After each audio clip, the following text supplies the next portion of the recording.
आज से 5 महीने पहले मैंने आपसे इलेक्शन कमीशन की बात से बात की तो आपने कहा वो बहुत जल्द दिया हो जाएगा। तो ये जल्दी कौन सी है, 2024 की तरफ शुरू?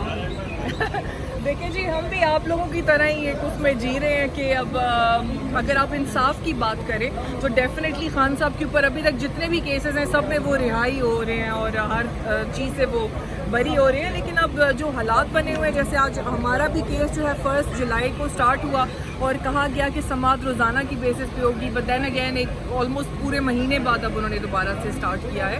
तो होपफुली चीज़ें मुझे राइट डायरेक्शन की तरफ जाती नज़र आ रही हैं, because I think it's high time कि जितनी पावर्स हैं वो देख रही हैं कि जो आवाम की ताकत है, जो सबसे बड़ी ताकत होती है मुल्क की, वो जो है इमरान खान साहब के साथ खड़ी है, हमारी पार्टी के साथ खड़ी है।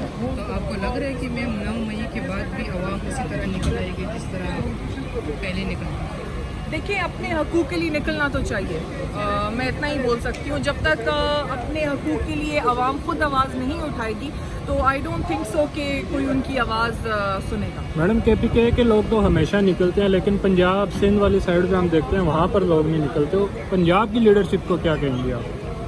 देखिए, पंजाब में जिस तरीके से 9 मई के बाद जुल्म और सितम ढाए गए हैं, तो अगर आप कंपेयर करें तो KP में कंपैरेटिवली बहुत बेहतर थे हालात। एक तो हमारी KP की आवाम, I will be very honest, बहुत बहादुर है, ना डर है, वो बिल्कुल डट के सामना करती है, अपने राइट्स के लिए आवाज़ उठाती है। तो जब आप अपने राइट्स के लिए निकलेंगे, आवाज़ उठाएंगे, तो डेफिनेटली ये जो इस तरह की कुव्वतें हैं वो थोड़ी फिर बैक ऑफ करती हैं।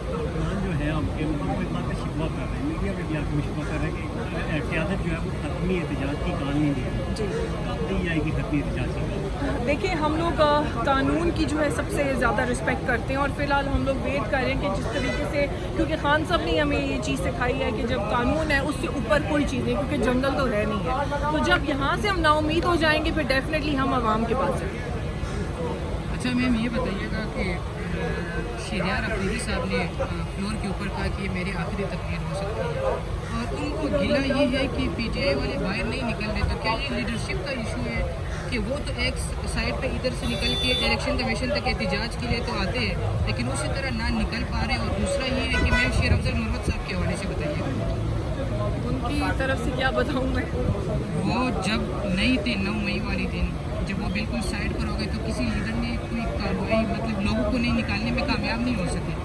तो शेर अफजल साहब का ना होना ये नुकसान नहीं है PTI को? इनसे बेहतर शेर अफजल नहीं था लोगों को निकालने में?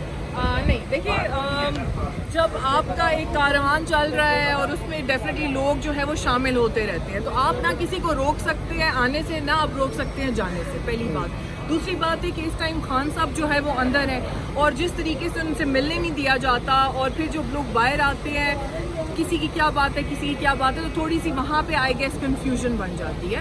तो आई डोंट थिंक सो ये इस तरह के छोटे मोटे कॉन्फ्लिक्ट्स इतनी बड़ी पार्टी उसमें होते रहते हैं, so that's no big deal, वो आपस के मसले हैं, खुद हल कर लेंगे। अफरीदी साहब के हवाले से आई एम सॉरी, मुझे इस बारे में पता नहीं है। ऑपरेशन के हवाले से बताएं, जो ऑपरेशन की मंजूरी हुई है, PTI मुखालफत क्यों कर रही है? फिलहाल तो I am not in the government, so I can not comment on that, because KPK में KP में हूँ but I am not in the government right now. Ma'am, आप भी बहुत कम नज़र आती है। और दूसरी खबर में आपको दूँ कि ज़राए के मुताबिक हरियाणा जहाँ से ये खबर है कि किसी एक सीनियर रहनुमा की ड्यूटी लगाई गई है कि कौन मेरे लिए आता है हरियाणा जेल, कौन नहीं आता। आपने उनकी लिस्ट फाइनल करके मुझे देनी है, जैसे ना हो कि मुझे ज़रूरत नहीं है।